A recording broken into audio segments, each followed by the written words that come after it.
Welcome back to Chapter 7 of my Fire Emblem Engage LTC run. This is another horrible map in terms of RNG, primarily because of how hard it is to kill the boss. Like with Chapter 5, this clear is so unreliable that I skip animations in order to speed up attempts.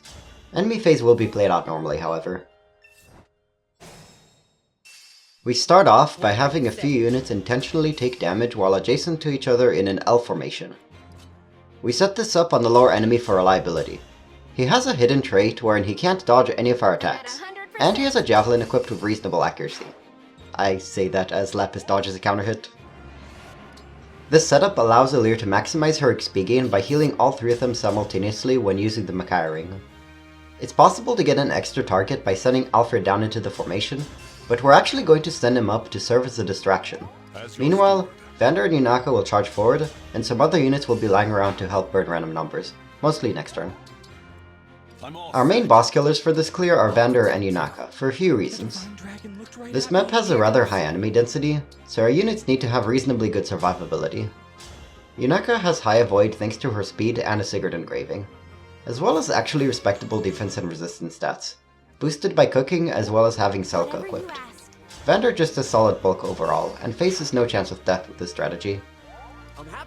Additionally, Yunaka has a crit boosting personal skill, which she will need in order to have a decent shot at killing the boss. Vander also has access to a crit weapon in the Killer Axe. Lastly, the boss has a ton of resistance, so despite her performance in the previous chapters, Celine's damage doesn't really cut it anymore. Vander is going to wait in the center of the map, but if he gets attacked by the soldiers, he will be exposed to chain attacks and get overwhelmed. Alfred's job here is to peel them away as a seemingly more vulnerable target. In turn, Vander will peel away a few enemies from Yunaka with his worse avoid and vulnerability to breaks from the sword-wielding armor knights. That said, Yunaka's survivability is still not fantastic as she faces a lot of enemies this turn. She has to dodge at least 2 attacks, and preferably one of them is an archer. This is because the Iron Great Axe Cavalier may target her, depending on whether or not she has enough health to survive their attack. She also must kill at least one of the 2 archers depending on which avoid tile they decide to occupy. Her personal skill only activates when she stands on terrain, so at least one of the 2 avoid tiles must be vacant next turn. One possible way this map can be improved is by forging a +3 short knife for Yunaka instead of the +1 iron dagger. That would give her 20 extra hit, which is really good, but it also costs 20 extra iron, which is a minor consideration at this point in the game. On the left side we have Chloe kill one of the flyers while Ete and Alcris bait the other 2, intentionally taking damage again. Since they are both 2-range locked, it is easier to have them take damage on enemy phase rather than player phase. Hortensia approaches Yunaka towards the end of the turn. Conveniently, she can only attack from 2 range since the Martial Monk blocks her from reaching at 1 range, allowing Yunaka to counterattack her. Her counter damage and inflicted poison are both necessary in order to clear her first health bar on the next turn. Hortensia is very hard to kill in 2 turns because of her high bulk and avoid from the Dark Lucina ring. Yunaka must land a crit against her using a Marth engraved dagger. The void tiles nearby allow her to activate her personal skill, granting her 15 extra crit, but even with that her crit rate is pretty low due to Hortensia's high luck. Yunaka eventually lands the crit after a few time crystal uses, but unfortunately that was the easy part.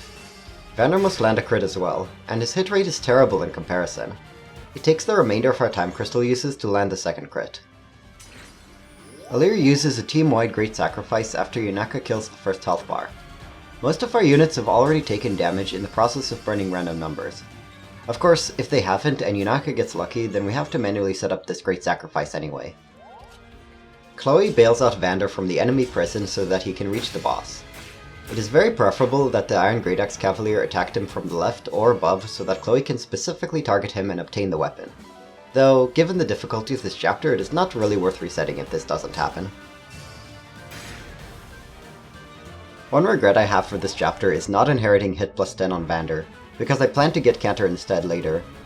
I certainly had enough SP books for him to inherit both skills, and his lower accuracy just made this map much more painful than it needed to be.